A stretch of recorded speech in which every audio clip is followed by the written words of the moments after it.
ఆవకాయ pickle కాదు, ఆరోగ్యపు pickle. పూర్తి వివరాలకు చదవండి రేపటి సాక్షి దినపత్రిక. కూటమి ప్రభుత్వంపై వైఎస్ఆర్సీపీ రాజ్యసభ సభ్యులు వైవి సుబ్బారెడ్డి ఆగ్రహం వ్యక్తం చేశారు.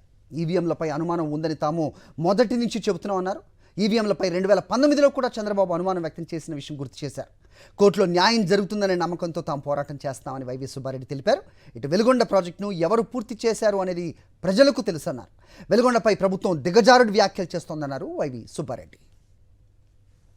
ఆంధ్రప్రదేశ్ ప్రజలకు తెలుసమ్మా, 2014 నుంచి 19 వరకు అధికారంలో ఉన్నప్పుడు వెలుగొండ ప్రాజెక్టు కోసం మీరెంత ఖర్చు పెట్టారు, టన్నల్స్ ఎంత దూరం తవ్వారు, అది రాష్ట్ర ప్రజలంతా కూడా చూస్తున్నారు. ఒక్క మన జిల్లా వాళ్ళే కాదు, సిద్ధశుద్ధితో రాష్ట్ర ప్రజలకు మేలు చేయాలని చేసిన ప్రభుత్వం మా వైఎస్ఆర్ కాంగ్రెస్ పార్టీ ప్రభుత్వం. అధికారంలో ఉన్నప్పుడు చెప్పిన మేరకు కరోనా లాంటి మహమ్మారి పరిస్థితులు ఉన్నా ఎక్కడ ఇబ్బంది లేకుండా రెండు టన్నల్లు కంప్లీట్ చేసి రెగ్యులేటర్ కూడా కంప్లీట్ చేసి ప్రారంభోత్సవం చేయడం జరిగింది.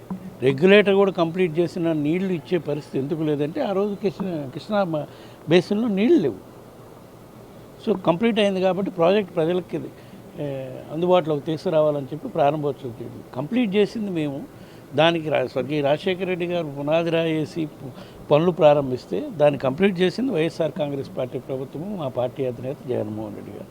దాన్ని మేం చేసాము, మీరు చేయలేదు అని చెప్పే పరిస్థితి వచ్చిందంటే ఎంత దిగజాడుతనంగా మాట్లాడుతున్నారో మీరే అర్థం చేసుకోండి. మా పార్టీ తరఫు నుంచి ఎలక్షన్లు అయిపోయినప్పటి నుంచి ఫస్ట్ నుంచి మేము చెప్తానే ఉన్నాం, ఈవీఎంలు కొంచెం కాంట్రవర్సీగా ఉన్నవి, వాటిని ఆకు చేసే పరిస్థితులు ఉన్నాయి అని ఎన్నో పరిస్థితి. మేమే కాదు, 2019 ఓడిపోయినప్పుడు కూడా చంద్రబాబు నాయుడు గారు కూడా అదే చెప్పారు.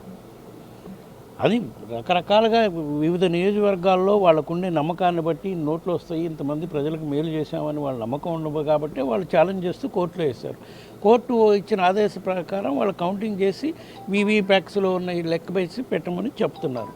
మళ్ళీ ఇప్పుడు ఏదో సడన్గా సుప్రీంకోర్టు డైరెక్షన్ ప్రకారం అట్లా లేదు అది ఇది అంటున్నారు. దాని మీద కోర్టు క్లారిటీ ఇస్తుందని భావిస్తున్నాం. ఇచ్చినాక తప్పకుండా ఈవీఎంలో ఏమన్నా మతలబు ఉంటే దానిపై నిగ్గు దేల్చాలని మేము కూడా కోరుతాం.